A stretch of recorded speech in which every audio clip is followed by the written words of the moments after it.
this one is going to be my favourite because we're talking about who I think are the favourites. Now, I know that may come as a surprise to some of you listening to this, but I think this Spain team has got what it takes to win. And for a number of reasons. I know they don't strike everyone as the obvious pick, but I just think when you have a team at international level of football that are so comfortable keeping the ball, that have got such a high level of technicians, and the ability to play in more than one style in a game to hurt an opposition, this Spain team has it. This is the most tactically diverse Spain team I think we've seen in a number of years. Even the 2008 to 2012 team that just won everything and beat everyone in their path. This team has just got such a well-rounded group of players that can hurt opposition teams in several ways. And we're going to go over that obviously in more detail, but I just think the ability to keep the ball off of other teams the way they do for long spaces of time. They're not going to be exerting energy the way that other teams are. They don't have a robust physical style off the ball. They're not a high pressing team. They're a good defensive unit, and so they can conserve energy in that way. And it's such an easier game when you're the passing team and you're just having your fun with the opposition. You're playing with your food, essentially, and this is what this team does. And we're going to go on to them in possession. Now, when Spain build up, they do so, as we see a lot of international teams do so, the centre-back splitting, the holding midfielder dropping in as the full-backs push on a little bit further forward. Now, they obviously have their go-to holding midfielder in Rodri, who we know how good he is as Premier League football fans from his time at City. He's the best in the world in this position. And sometimes he does get help from either Fabian Ruiz or Mikel Moreno, who will be playing in this position. For me, it's a toss of a coin. A lot of people think Moreno. I think Fabian Ruiz. And to be fair, that's not because I think he's a better player than Mikel Moreno. He's okay, but I just have seen him more than I have Moreno, so I feel more confident going with him. And I thought he played well the other night against Northern Ireland. I know it's Northern Ireland, but I can only base it off of these warm-up games so far heading into the tournament. And he'll come into these positions to help the build-up and find angles and ways to play out of that opponent's press and into the more advanced areas where they can get their dangerous players on the ball, whether that's to feet or in behind with the more dynamic attacking players. And as the Spanish usually do, they have a goalkeeper that's very comfortable playing with the ball at his feet, whether that's Unai Simon, whether that's David Raya. Simon has been the favourite in tournaments in years past, but he's always had a few clangers dropped in those. And so whether it's David Raya's position now, who hasn't had a perfect year at Arsenal by any means, but is shown to be a high-level technician, which could be enough to sway it in his general favour, is something I guess we'll find out on first game day. But a goalkeeper that can hold on to the ball, invite the press, and use those clever little passes into the fullback to beat that and get the ball further up. Just a good array of technical players in this back line to break out of it, and the centre-backs aren't bad on the ball either to get rid. And as the play progresses further up, this is what it looks like. Now, from the surface, it looks quite similar, and this is the base shape that you see Spain build up in. Rodri in between the two fullbacks who are pushed high and wide. We know how much it's important to build up with width to try and beat the opposition press and stretch them and create angles for passes up into the more forward players. The two midfielders in this position here, but again, as we did in the deeper build-up stages, the left centre midfielder will drop in alongside Rodri to create more options and gain that numerical superiority in these areas. And in Pedri, you have a player that in his 2 games in the warm-up prior to Euro 2024 has played directly behind the striker. He's not dropping in to get involved in build-up as much as you'd maybe expect him to. He is purely a final third player and has been fantastic doing so. His ability to receive the ball in the half turn, his quick change of play, and his playmaking and shooting abilities has been key so far, and that's such a weapon that I just don't think a lot of teams will be set up to be able to deal with. And I look forward to him really taking this tournament by storm. I feel like he announced himself onto the world in his performances in the last Euros. This time around, I think he's just going to move up that level. While they are options from these deeper areas, the wide players, specifically on the left-hand side, if it's going to be Nico Williams, which I have a feeling it may be, who offers a more direct threat in behind from these areas to use his pace to penetrate that back line and get into the space in behind from the players deep. They have Laporte, they have Lenormand. Spain have very technical centre-backs capable of finding that long-range pass, and if Rodri can get free, then maybe dropping into the middle of the two centre-backs, we know that his passing range is among the best in world football. But you will see them pull inside into these spaces in between fullback and centre back, alongside Alvaro Morata, whoever playing as the striker. And again, still looking for the balls in behind from these deeper areas. And that's another reason why I think the Spain team have the quality to go and win the tournament, is they're dynamic. They're not just the short passing build-up tiki-taki that we've come to expect from them. They can hit you direct. They've got physical qualities in their attack that means they are direct threat. You've got the movement of Alvaro Morata in behind. I know his finishing can let him down sometimes, inconsistent as being generous, but his movement is phenomenal in breaking lines and getting in behind. Nico Williams, with his, not just his pace in behind, but his running power, makes him a hard player to duel with one-on-one. Check out my How Good Is on him just for a little bit more info. And they have options on that right-hand side. Do they go Oyarzabal? Do they go Dani Olmo? Or do they go the young starlet Lamine Yamal? All with different qualities within them and different playing styles, but still make them a threat regardless. And as a result, the player in this position will typically drop a little bit deeper to join in build-up and look for the ball to feet, whereas Nico Williams will be more concerned about getting in behind.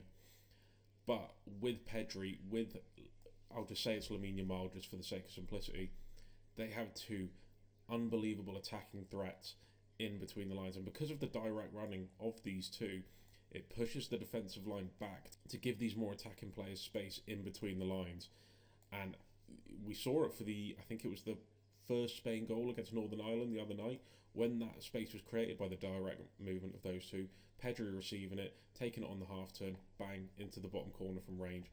And you try and protect the space in behind to take care of that attacking threat, but then you're just giving more credence to the players that can dominate in between the lines, which Spain have enough of. And because of the narrow state of the wingers, it gives the fullbacks permission to attack these wide areas. Spain generally have attacking fullbacks that are comfortable receiving it out wide. They generally favour the left-hand side. And again, I think that's because in Nico Williams, they have a player that's willing to penetrate in behind and look for that ball over the top. And giving it to the fullback in this position always creates that movement, that half-space little channel run for the player to receive it in the half-space. Think of a David Silva in that position. Think of an Iniesta, always looking to receive. Jordi Alba playing left back, and they have two good attacking fullbacks, especially Alejandro Grimaldo, who's just had the season of his life at Bayer Leverkusen. And I think building up on this left-hand side will be to get the best out of him in this position, and combined with his attacking qualities that can be used to create and score goals.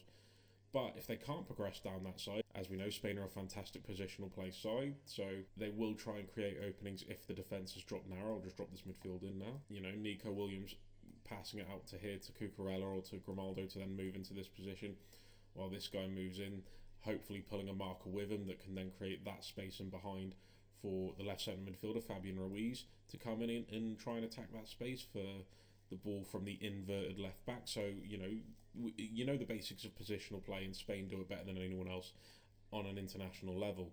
But if they can't progress down that side, as I've just said, with the amount of players they have in that area, and generally you'll still have Pedri with the striker, so he'll create an option in that area, and you'll have Rodri obviously be at the base pivot of that build-up. What you will have accomplished, even if you haven't managed to penetrate that side of the pitch, is you'll create an easier switch over to the right-hand side for the right back, let's say it's Carvajal, to attack and find himself in plenty of space. As I was speaking about before, Spain aren't just good short passing, they're a direct passing threat as well, to be able to switch the play into this area of the pitch. And with Lamine Yamal, you have a player that's more comfortable sitting inside into these narrow spaces, so it just means the right back has full space to bomb on and get into these areas. And they have good crosses of the ball, and Alvaro Morata is good with his movement in the box, as I was just saying, and he's a very good aerial threat despite not really looking like he should be. In Lamine Yamal and generally the players that play off of that right side, they have good half space players that can create in these positions, as Lamine Yamal did against Northern Ireland, and one-on-one dribbler threats to take it into these narrow areas that create space again for the likes of Pedri, for the likes of Nico Williams, for the likes of Fabian Ruiz to attack from. And while they don't maybe have that clinical goal-scoring striker, and the wide players still have a good amount of goals in it, while maybe not being reliable goal scorers, there's a lot of goals across this team. Pedri is capable of goal. We know how clutch Rodri is. Rodri will probably win him the tournament with a goal.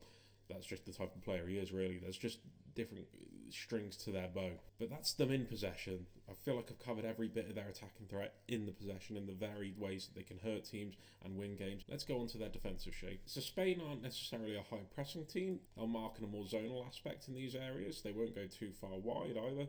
So the wingers will come into this position. You'll have Pedri coming in behind Morata so he can sort of take care of the centre backs and watch the pass going into them and just cover his lanes well. And you'll have the two centre midfielders, or the holding midfielder and the left centre midfielder, dropping deep and covering that back four. And there's a few reasons for this. One, don't have the most mobile of defence. So when this front press is broken, which it probably will, the full back pass is on because of the space that the wingers will have to cope with going in between centre back and full back. This back four is responsible enough to drop into these areas, protect the space in behind as they lack that mobility, and the midfielders will do the responsible job of dropping in and protecting that space in front of the fullback, so they don't necessarily have to come out into this position and leave the space for another runner to try and contend with. They'll have the midfielders that can defend this area of the pitch laterally, in Rodri and in whoever the left centre midfielder is, so it leaves them enough space to cover up and double up on these wide players to prevent that from happening. So it's responsible, it's disciplined, and it's very well orchestrated. And they also have a fantastic aerial threat in the centre of the pitch. So if the team try and go long against a physical target, with Rodri, with Laporte, with many of their other centre backs strong in the air, capable of winning those aerial duels and recycling them into restarting their possession-based play. And again, they don't press, they conserve their energy, so they'll drop into a very compact shape, which they defend really well, and it's just solid defensively. There's nothing wrong with not being a high-pressing team. I feel like there's a demand to be a high-pressing team now, but just keeping compact, keeping well-structured, and protecting space where oppositions can hurt you is key. They do have weaknesses in the full-back area, not just with their mobility, but just with their whole defensive qualities. So that's a place they can be exploited by the player in behind, whether that's sizing them up one-on-one or receiving it behind the defensive line. And that is something that Spain are going to have to contend with, but they work well as a back four and they drop off when they need to, and they keep the distances between each other pretty well covered so they're not in any immediate danger and they can defend and shuffle across as it is, while the midfielders can get back into position and protect the centre of the pitch. So just a very, very comfortable defensive team. They're okay with you having it short. They don't really feel like you're going to hurt them, but they've got the physical qualities and the tactical intelligence to defend the space in behind. And then when they win the ball back, they have the direct threat of the two attackers, as I was speaking about before, where they can immediately restart their dangerous attacking play. This is going to be a hard team for anyone to deal with. They're my picks to win it. I'd love to know what you guys think. If you think I'm maybe being a bit mental, then you feel free to tell me that as well. But I just think they've got such a solid array of quality in that team. And so many ways of playing, so many ways they can hurt teams. It feels like they'll always have an answer to however a team lines up against them. But as always, I'd love to know what you guys think. Cheers for watching, lads. In a bit.